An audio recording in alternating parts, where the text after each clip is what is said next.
Hey everybody, how's it going? It's the Daily Shooter, and today I'm going to review a lantern you guys have probably seen 1,000 times, and that's because this lantern is so popular amongst preppers.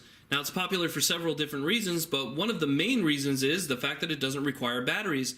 This lamp runs off of either oil or kerosene. Now, to be honest, in a pinch, an emergency situation, you run out of those things, you can find several different fuel sources for a lamp like this. You can use siphon fuel from your car, your vehicle. You can also use alcohol or refined oils from your house. So there's a lot of different options in order to power a lamp like this. So that's one of the reasons why it's so popular. It's also very inexpensive. I picked up this one at Walmart for about $6 and the kerosene for just a couple bucks. So the setup you see in front of you cost me less than $10, and it will run for a long time as you see it here.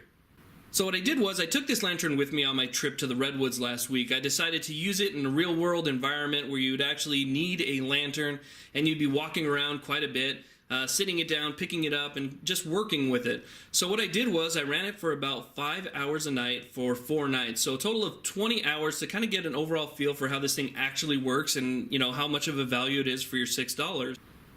Now, I'll roll in some footage to show you guys how this thing actually works. It's very easy to use, very user-friendly. I like the way that they have it set up. They have a wick that is already pre-installed. It also comes with an extra wick, and it comes with a funnel to help you fill it up with your kerosene or your oil. But the extra wick, the funnel, and the directions, everything are inside, so you're going to have to pull the top up and remove the glass. It's very easy to do just by leaning the glass forward. Take all of your contents out, and then put the glass back on. It drops on really nice. Now, what you want to do is just simply take off that front fill cap, put in your funnel, and fill it up to the fill line with your oil.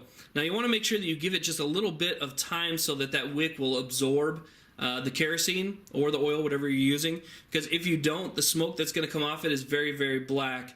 Now, the smoke that's going to come off of it is black anyway. I had an issue with it the first time that I ran it. It actually turned very black. But what I did was I just turned it off, went in, cleaned out the glass, put it back on, and at that point even more kerosene had absorbed into the wick and the flame was great. Now, it actually has a really nice flame on it, a nice big wide flame. It provides a decent amount of light, not too much light. Remember, this isn't an electrical powered lantern at all. It's just a flame lamp. So imagine I would say the power of, let's say, 5 candles in your hand, something like that. It's not super bright, but it's enough to give you a couple yards distance in front of you and around you in order to see where you're walking, stuff like that.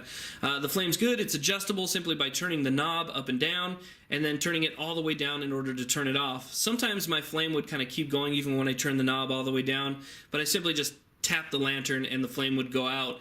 Like I said, I ran it for about 20 hours and the thing worked great. I mean, I brought it down to a little stream. I, carried it on little hikes with me. We used it while we were cooking and, doing different things like that.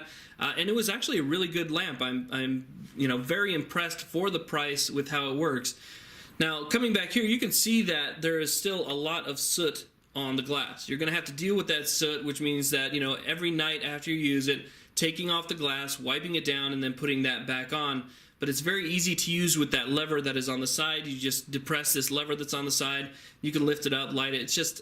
It's a really simple design, and I think that's why this design has lasted for so long. But anyway, to keep this video shorter, my overall opinion is it's absolutely worth the $6. You just can't beat it for $6 to have emergency lighting that doesn't require batteries. I had good luck with it while I was out there, especially in high wind. There was a few times where we had some major gusts come through those trees, and it barely flickered at all. So it's kept really nice in there. It still has a lot of air to breathe.